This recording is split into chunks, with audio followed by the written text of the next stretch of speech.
Hello everyone. तो कैसे हैं आप सब? उम्मीद है आप सब बहुत अच्छे होंगे। तो स्वागत है हमारे यूट्यूब चैनल पर। तो आज हम पढ़ने वाले हैं 7th क्लास की हिस्ट्री, जिसका चैप्टर हमारा फर्स्ट कंप्लीट हो गया है। आज हम सेकंड चैप्टर पढ़ेंगे, ठीक है, जिसका नाम है राजा और उनके राज्य। यानी कि हमने अभी पिछले क्लास में पढ़ा था कि सब एक जो है ग्रुप बनाकर रहना शुरू कर दिए थे। तो मतलब साथ में रहना मतलब शुरू कर दिया।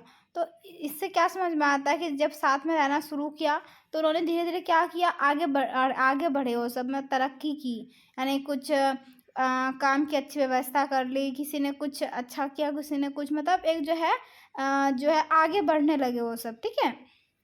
तो अब जो है, अब राजा कैसे बनने लगे, फिर राज्य किस तरह से बनने लगा, वो इस चैप्टर में अब हम जानेंगे, ठीक है।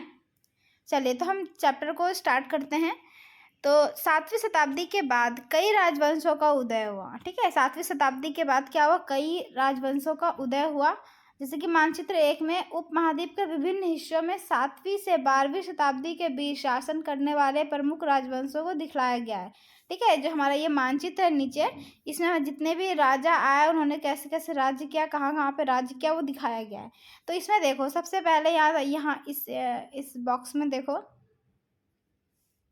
यहाँ पे क्या लिखा है, गुर्जर प्रतिहार। ये गुर्जर प्रतिहार हमारा ये हिस्सा है, ठीक है। उसके बाद राजकूट। राजकूट हमारा कहाँ गया, ये रहा हमारा राजकूट, ठीक है। उसके बाद आता है पाल। पाल हमारा ये हिस्सा आ गया, ठीक है। ये वाला हिस्सा जो है पाल का आ गया। फिर चोल। चोल हमारा जो है ये वाला हिस्सा आ गया, ठीक है।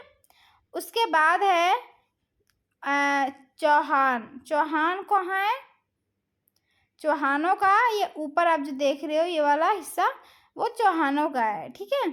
ये सारे जो स्थल थे, ये चौहान देखो कितना है, ये रहा चौहानों का हिस्सा।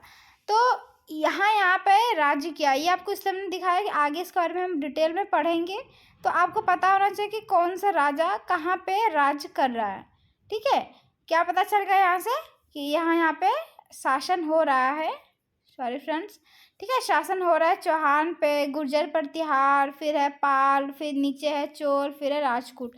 तो ये सब पे शासन हो रहा है, राजा है। तो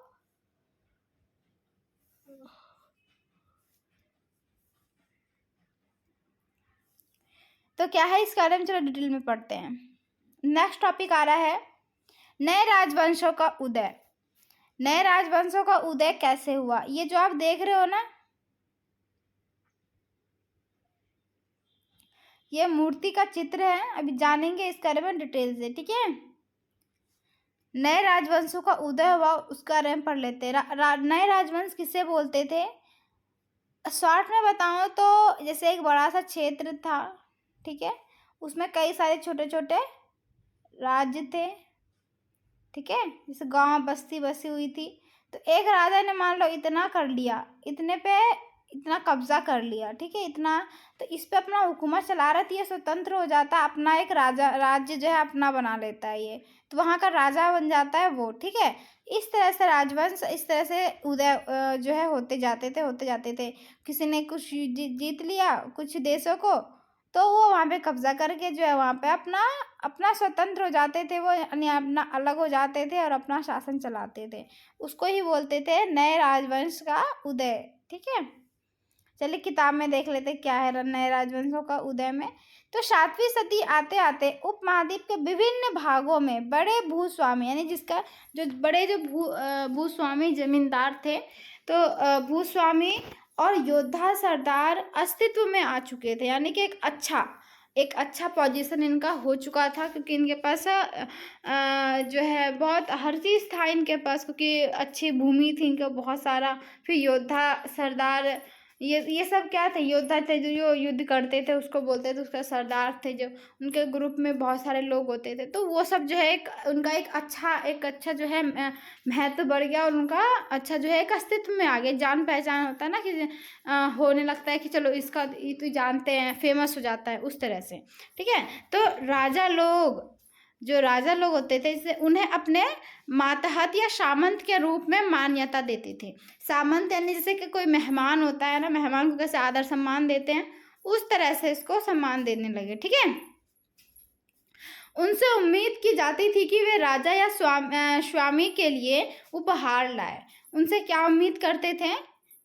उनसे उम्मीद करते थे जो योद्धा सरदार होते थे वो सबसे, जो वो उम्मीद राजा जो है, राजा के लिए क्या कुछ उपहार लेकर आए कि मतलब कुछ देने के लिए राजा को, राजा खुश हो जाए, राजा के लिए कुछ ना कुछ तोहफा लेकर आए। ठीक है, उनके दरबार में हाजिरी लगाएं और उन्हें सैन्य सहायता प्रदान करें, और सैन्य सहायता प्रदान भी करें। सैन्य सहायता मतलब से सैनिकों को देना।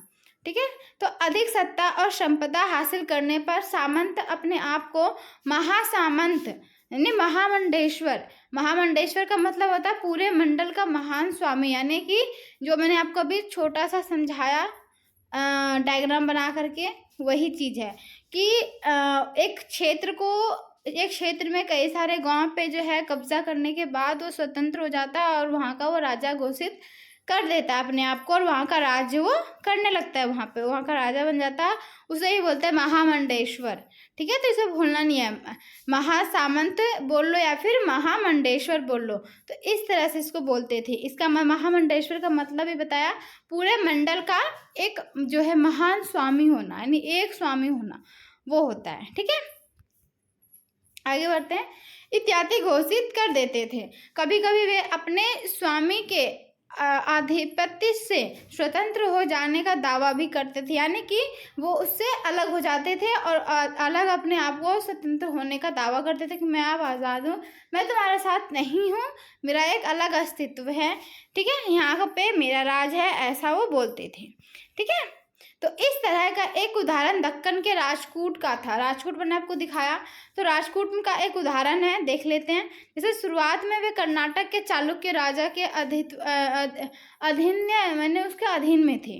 ठीक है, मतलब जो कर्नाटक के चालुक्य राजा थे, कर्नाटक के थे चालुक्य राजा, वो उसके अधीन में थे, यानी अधीन में थे। तो 8वीं सदी के मध्य में, यानी 8वीं सदी जब आया उसके मध्य में क्या हुआ, राजकूट जो है प्रधान जो था दंती दुर्ग, उसने अपने चालुक्य स्वामी की अधीनता से इनकार कर दिया, यानी कि उसके लिए उसने मना कर दिया, उसे हराया और जो है हिरण गर्भ, यानी कि शाब्दिक अर्थ में बोले तो सोने का गर्भ नामक एक जो है अनुष्ठान किया। ठीक है, एक अनुष्ठान बोलते हैं, जैसे प्रोग्राम करते हैं ना, उस तरह से। ठीक है, वहाँ प्रोग्राम करके फिर उसको हराने के बाद जो है हराया और जो है एक अनुष्ठान भी किया।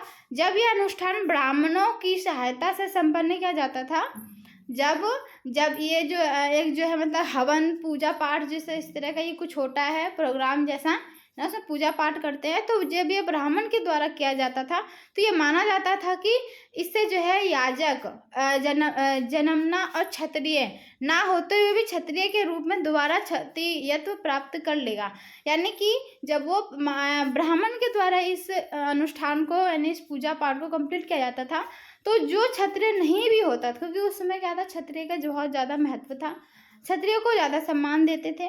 तो जो क्षत्रिय होते थे जो नहीं युद्ध करते, क्षत्रिय बोलते हैं जो हथियार तलवारबाजी है जो युद्ध करते थे, ठीक है, सैनिक में आते थे, तो वो ना होते हुए भी अगर छोटे जाति का भी है तो ये हवन के बाद अनुष्ठान में क्या हो जाएगा, पूजा पाठ के बाद वो जो है ब्राह्मण कहलाएगा। ठीक है, मतलब क्षत्रिय कहलाएगा। ठीक है, इस तरह का कुछ नियम बना दिए थे। कुछ अन्य उदाहरण में, ये कहाँ का उदाहरण था, कर्नाटक का था। ठीक है, अब देखो कुछ अन्य उदाहरण, जैसे कि उद्यमी परिवारों के पुरुषों ने अपने राजशाही कायम करने के लिए सैन्य कौशल का इस्तेमाल किया। ठीक है, परिवार जो है उद्यमी जो बड़े बड़े परिवार होते थे, तो उसमें पुरुषों ने अपनी जो है राजशाही कायम करने के लिए अपना राज एक जो है एक अपना बड़ा दिखाने का, राज्य दिखाने का कि मैं राजशाही हूँ, तो वो अपना एक रुतबा पैदा करने के लिए सैन्य कौशल का यानी सैनिक जो होते हैं उनकी कौशलता यानी सैनिक की कौशलता का इस्तेमाल किया। ठीक है, मिसाल के तौर पे, उदाहरण के तौर पे बोले तो कदम्ब, मयूर शर्मन और गुर्जर प्रतिहार हरिश्चंद्र ब्राह्मण थे।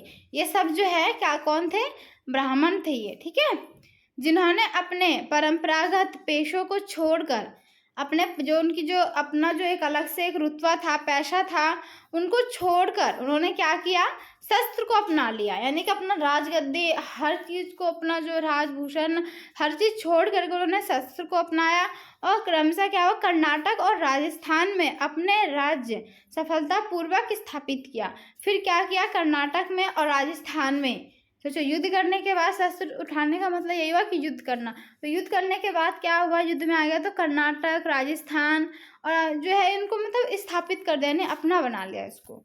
ठीक है, इस तरह से था। अब देख लेते हैं और यहाँ पे भी, अब देखो ये जो आपको गुफा दिख रहा है, ये एलोरी का गुफा है। किसका है, एलोरा की गुफा है। ये गुफा में देखो ऐसा कुछ चित्र बना था। तो किसका चित्र है, ये देखो यहाँ पे क्या लिखा हुआ है, एलोरी की गुफा 15 का भित्ति चित्र जिसमें विष्णु को नृसिंह अर्थात पुरुष सिंह के रूप में दिखलाया गया है, यह राष्ट्रकूट काल की कृति है। ठीक है, उनमें इससे से दिखाया गया है, कृष्ण को जो है पुरुष के रूप में दिखाया गया है। ठीक है, नरसिंहार यानी कि मारते हुए, उस तरह से नरसिंहार मतलब उस तरह से उसे दिखाया गया है चित्र में। ये जो है राष्ट्रकूट की कला की कृति, यानी उसमें ऐसी कला थी। ठीक है, और देख, क्या आपके विचार में उस दौर में एक शासक बनने के लिए क्षत्रिय के रूप में पैदा होना महत्वपूर्ण था?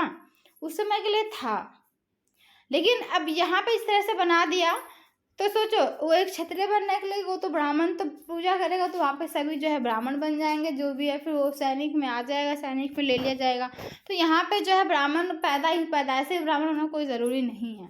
इस तरह से अगर यहाँ पे इस टॉपिक के अनुसार अगर आता है। ठीक है, आगे बढ़ते हैं। आगे आता है राज्यों में प्रशासन। राज्य, अब तो राजा भी हो गए, राज्य भी बन गए, तो राज्यों में प्रशासन यानी कि उनका शासन कैसे चलता था, क्या करते थे वो, किस तरह से अपना शासन को चलाते थे, अपने देश को किस तरह से चलाते थे। तो इन नए राजवंशों में से कईयों ने महाराजधिराज, यानी माजधिराज का मतलब होता है राजाओं के राज, यानी कि राजा के भी एक अलग से राजा होता है। ठीक है, राजाओं के राजा, यानी कि जो राजा तो होता ही है, यानी कि जैसे कि मान लो ये एक है, यहाँ पे इसके अंदर छोटा छोटा देश है। ठीक है, तो यहाँ पे इतना सा देश पे अगर इतना जगह पे कोई एक जने इसे नियंत्रण कर लेता है अपना, तो यहाँ का राजा ये कहलाएगा। ठीक है, एक जने।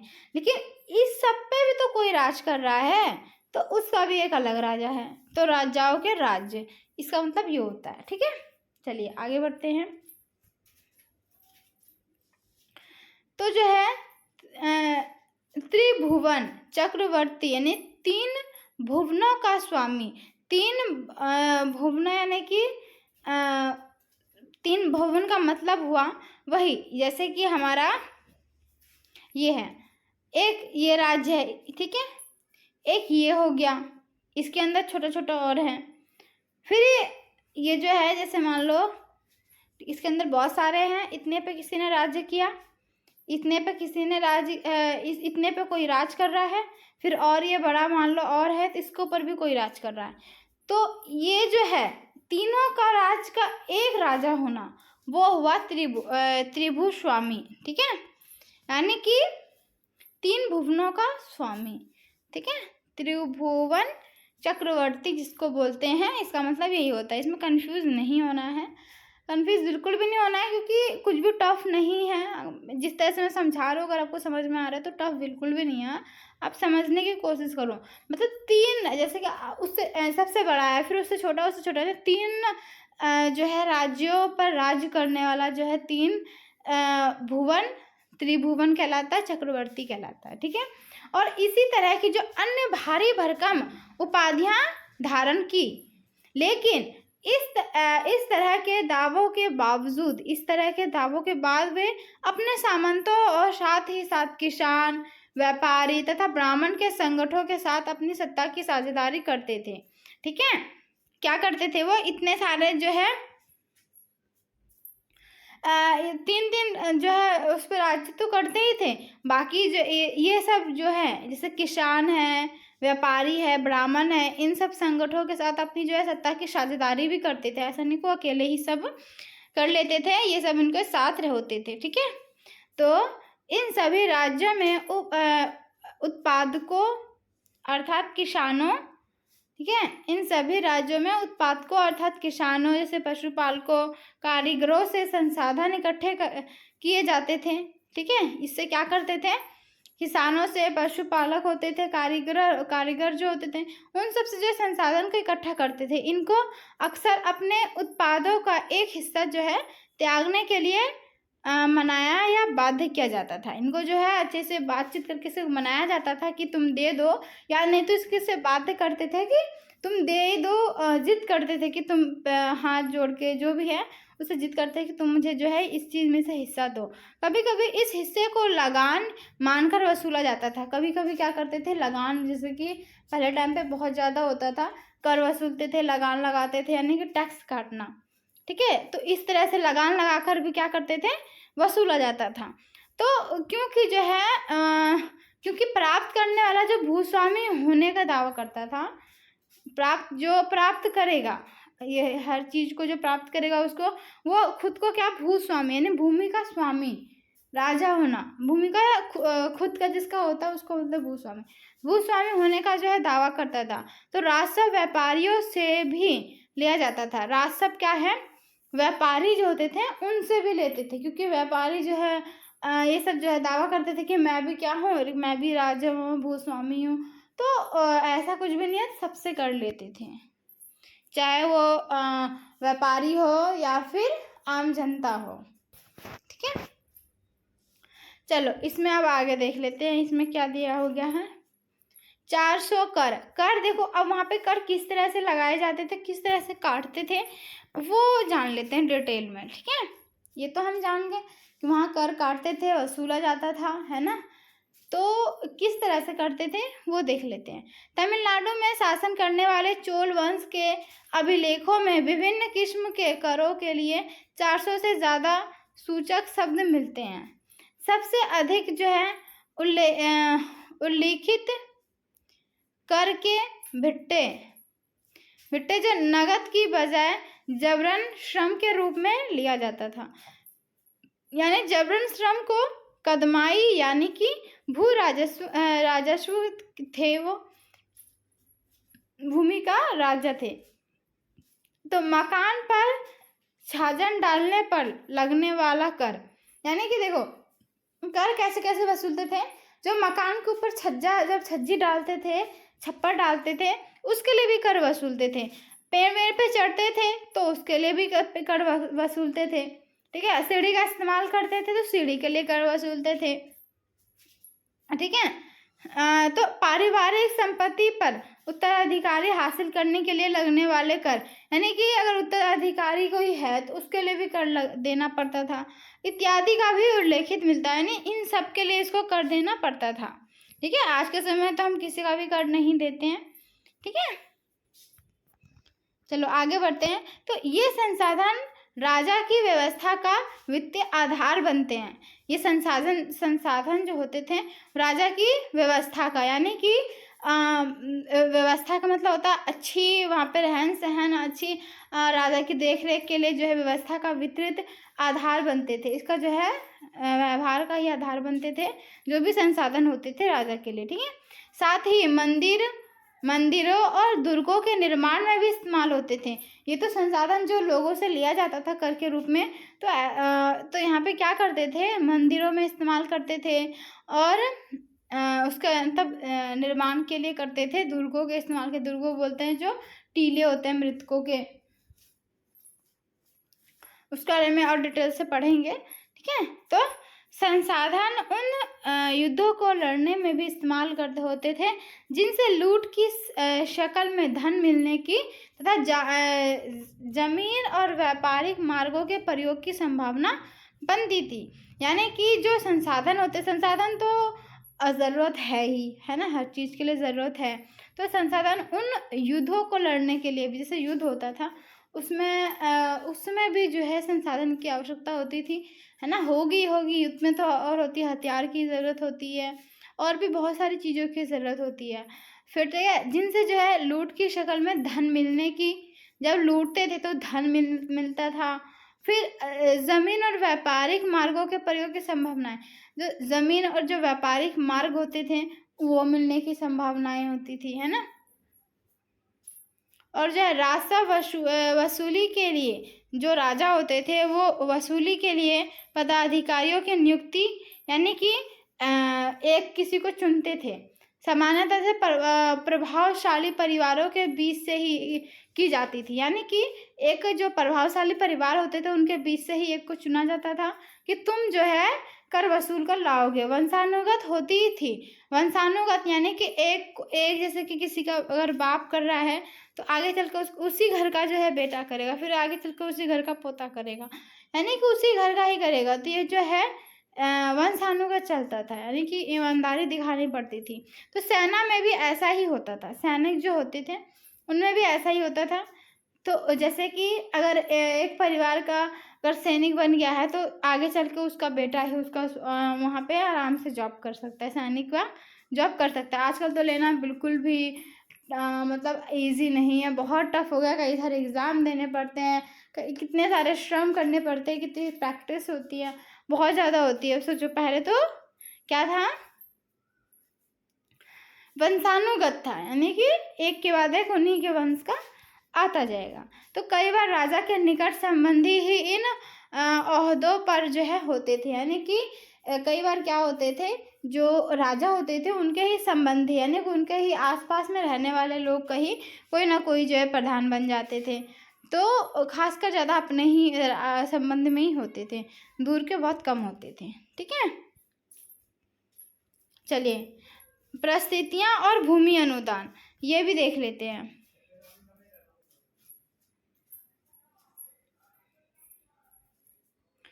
परिस्थितियाँ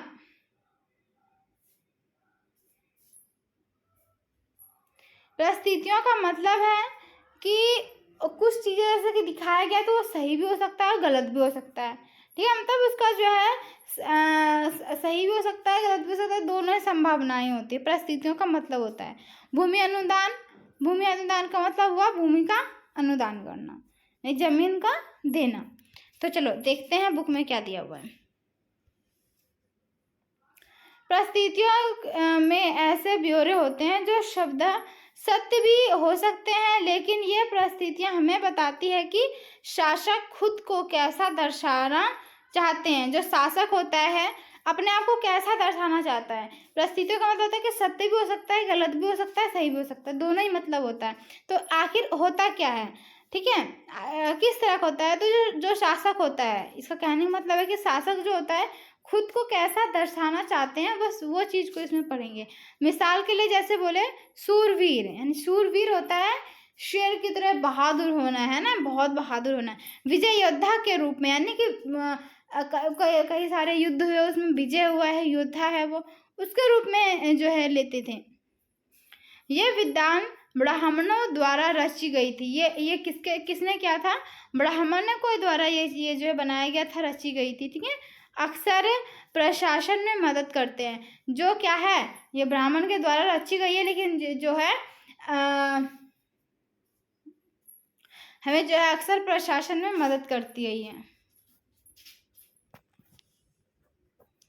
चलिए नागभट्ट की उपलब्धियां। नागभट्ट जो है उसने क्या क्या करे अपने जीवन में, तो उसकी उपलब्धियों के बारे में पढ़ लेते हैं थोड़ा सा डिटेल में। ठीक है, कई शासकों ने परिस्थितियों में अपनी उपलब्धियों का बखान किया है, यानी कि अपने बारे में खूब जो है बताया गया है, बहुत अच्छे से बताया है।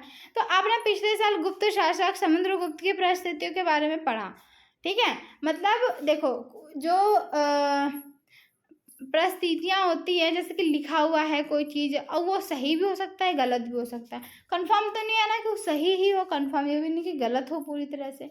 तो इसी तरह से बताया, जैसे हमने पिछले क्लास में क्या पढ़ा था, 6th क्लास में, कि वो जो होते हैं बौद्ध के बारे में पढ़ा है ना, जैन के बारे में पढ़ा, इन सब के बारे में पढ़ा। Sorry friend. तो वो भी क्या था, वो भी सत्य भी हो सकता है, असत्य भी हो सकता है ना। इसी तरह से लिखा हुआ होता है।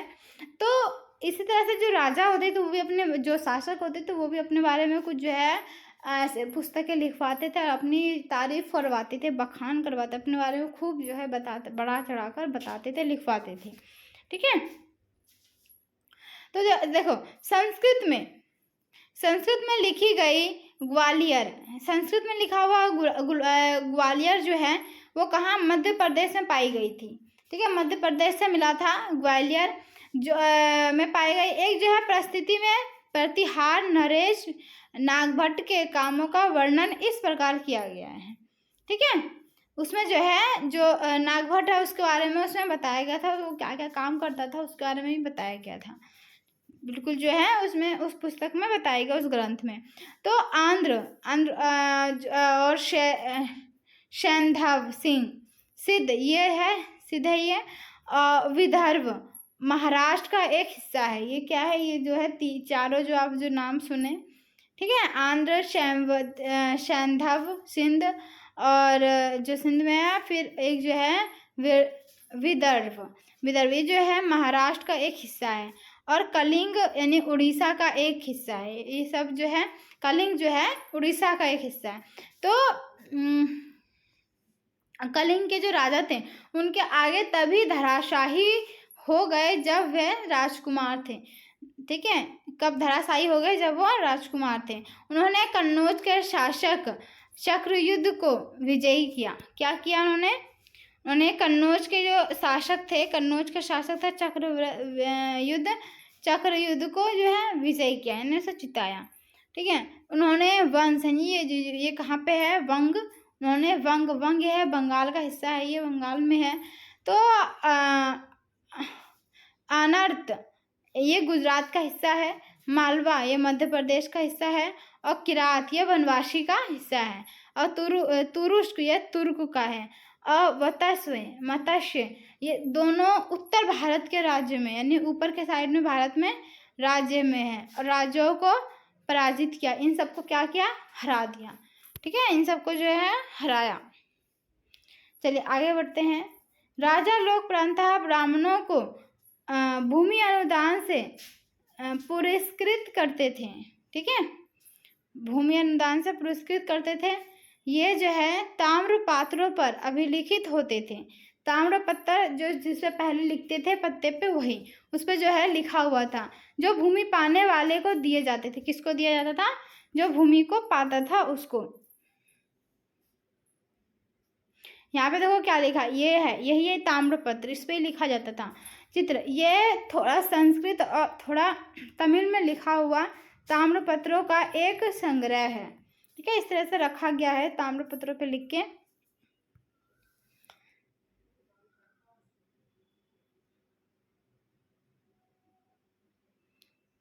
संग्रह जिसमें 9वीं, इसमें देखो लिखा हुआ है, ध्यान से देखना है, जिसमें 9वीं सदी में एक शासक के द्वारा दिए गए भूमि अनुदान का उल्लेख है।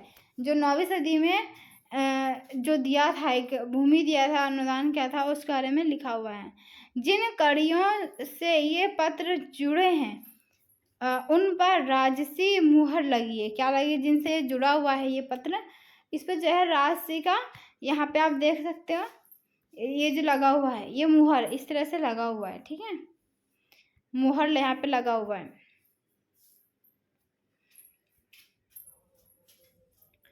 जो ये बताने के लिए कि यह एक जो है प्रमाणिक दस्तावेज है। इससे क्या पता चलता है कि ये जो है एक प्रमाणिक दस्तावेज है, क्योंकि इस पर जो है स्टैंप लगा हुआ है। ठीक है, तो इस तरह से करती थी ये। आगे देखते भूमि के साथ क्या क्या दिया जाता था, भूमि के साथ क्या क्या देते थे वो, और भी चीज़ देखो। ये चोलों के द्वारा दिए गए एक भूमि अनुदान के तमिल भाग का एक अंश है। ठीक है, चोलों के द्वारा दिया गया था ये भूमि, उसके बारे में थोड़ा सा पढ़ लेते हैं। हमने मिट्टी की मेड़े बनाकर, यानी गोल गोल का भट्टा ऐसे बना करके, साथ ही कांटेदार झाड़ियाँ लगाकर भूमि की सीमाओं को चिन्हित कर दिया। यानी भूमि की जो सीमा है वहाँ पे भूमि ईटा क्या बोलते हैं उसको, मिट्टी का गोले गोले बना करके कांटे लगा दिए। ठीक है, मतलब चिन्ह लगा दिया कि यहाँ से अब मेरा है, इस तरह से। तो इस तरह से भूमि को दिया जाता था, तो इस तरह से निशान लगा दिया जाता। इस भूमि पर ये चीज़ें हैं, जैसे कि क्या-क्या ये इस भूमि पर क्या-क्या चीज़ें होती थी? फलदार वृक्ष, है ना? पहले जितना भी लगा रहता था सब कुछ राजा के हाथ में फिर चला जाता था, ठीक है? तो फलदार जो फल देते हैं उसका फल वाला वृक्ष पेड़ होते हैं, पानी होते हैं, भूमि, बगीचे और फलोद्यान, पेड़, कुएँ, खुली हुई जगह, चारागाह, एक गाँव, बॉबी, चबूतरे, नहरें, खाइयाँ, नदियाँ, दलदली ज़मीन, हौज और जो है अन्नागार, मछलियों के तालाब, ठीक है, जहाँ पे मछली को रखते थे वो, और जो है मधुमक्खियों के छत्ते और गहरी झीलें। ये सब जो है भूमि के साथ जो है उनको देना पड़ता था, ये चलाई जाता था, ठीक है, भूमि के साथ। तो जिसे यह भूमि मिलती है वह इससे कर वसूलने का जो है कर सकता है, कर वसूलने का। जिसको ये चीज़ मिल जाता है वो जो है फिर कर वसूल सकता है, उसका राजस्व हो जाता है। उस समय ऐसा था कि अगर तुम वहाँ पे जीत लिए, वहाँ पे शासन तुम करने लगे, हर चीज़ ये हिस्सा आ जाता है तुम्हारे पास, तो क्या होगा? तुम जो है अपना कर वसूली कर सकते हो वहाँ पे, इस तरह से कहा गया। तो वह न्यायाधिकारियों द्वारा जुर्मानों के तौर पर लगाए गए कर वसूल करता था, तब कर सकता था, ठीक है, वसूल सकता है। वही है कि वहाँ पर अगर तुम अपना अधिकार जमा लेते हो, मतलब उनका पूरा अधिकार हो जाएगा, ज़मीन को प्राप्त कर लिया, तो वहाँ पे जो है तुम कर भी वसूल कर सकते हो। पान के पत्तों पर लगने वाला कर, पान के पत्ते होते तो उन पर भी कर लगते थे पहले। तो हुए कपड़ों पर लगने वाले कर, यानी कि बुने हुए जो कपड़े होते थे, जो कपड़े बुनते थे हाथ से, तो उनके भी कर लगते थे कि इसका भी कर लगेगा, ठीक है। साथ ही साथ वाहनों पर जाने वाला कर, यानी कि जो गाड़ी घोड़े चलते हैं, घोड़े वोड़े पहले ज़्यादा चलते थे, रथ वगैरह है ना, ऊँट वगैरह, तो इन पे जो कर लगते थे वो भी इनको वसूल कर सकता था। मतलब लगने वाला वाहनों पर करने वाला जो वाहन पर कर लगा था उसका भी कर भी ले सकता है ये। वह पक्की ईंटों के बनने ऊपरी माले पर बड़े कमरे बनवा सकता है, ठीक है, बड़ा सा एक जो है कमरा भी बनवा सकता है। बड़े और छोटे कुएं खुदवा सकता है ना। देखो भूमि एक प्राप्त करने के बाद कितना कुछ हाथ में आता है, ये आपसे पूछा जा सकता है, इम्पोर्टेंट है, थोड़ा सा नोट कर ले, क्योंकि मैं 1 से 2 बार इसको ज़रूर बता रही हूँ, तो आप जो है इसको नोट कर लें, ठीक है। तो पेड़ और कांटेदार झाड़ियाँ लगवा सकता है, ज़रूरी हो तो सिंचाई के लिए नहर बनवा सकता है। उसे यह सुनिश्चित करना चाहिए कि पानी बर्बाद ना हो, और तटबंधों का निर्माण, यानी कि नदी को तट को बांधना कि नदी का पानी बाहर ना बह के निकल जाए, ठीक है। लेख में सिंचाई के जितने संभव स्रोतों का उल्लेख है, लेख में सिंचाई के जितने भी संबंध स्रोतों का उल्लेख है उनकी सूची बनाइए और विचार विमर्श कीजिए कि इसका कैसे इस्तेमाल होगा। ये जो है अब आज यहीं तक। अच्छा थोड़ा सा है, इसको भी पढ़ लेते हैं। 12वीं शताब्दी में एक बृहत, यहाँ देखो 12वीं शताब्दी में जो है एक बृहत सांस्कृतिक काव्यों की रचा गया, यानी काव्य भी रचा गया है।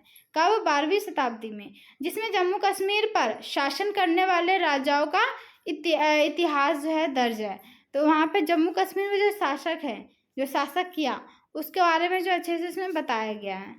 इसे कलहन नामक एक रचनाकार द्वारा रचा गया है, ठीक है, एक रचनाकार था, उसके द्वारा जो है इसको रचा गया। कलहन अपना वृत्तांत लिखने के लिए शिलालेखों, दस्तावेजों, प्रतिच्छर्षियों के वर्णों और पहले की इतिहासों समेत अनेक तरह के स्रोतों का इस्तेमाल किया, यानी कि उसने लिखने के लिए बहुत सारे किताबों का, ग्रंथों का, दस्तावेजों का, हर चीज़ का जो है इस्तेमाल किया, ठीक है। अब परिस्थितियों के लेखकों से भिन्न वह अक्सर शासकों और उनकी नीतियों के बारे में आलोचनात्मक दिखलाता है, रुख दिखाता है, यानी कि ज़्यादातर वो अमीर लोगों की नहीं, गरीब जो होते हैं नॉर्मल, उसका दिखाता था। ठीक है, इसलिए 12वीं सदी के लिए यह जो है असाधारण ग्रंथ था। क्या था ये? 12वीं शताब्दी के लिए जो ग्रंथ है वो असाधारण था। धन के लिए युद्ध कैसे हुआ, ये जो है हम नेक्स्ट पार्ट में पढ़ेंगे। ये चैप्टर काफ़ी लंबा हो रहा है। ठीक है, तो इसे जो है नेक्स्ट पार्ट में चलो देखते हैं। ओके फ्रेंड्स, वीडियो अच्छा लगता है तो वीडियो को लाइक करें, शेयर करें, देन सब्सक्राइब करें। Bye bye.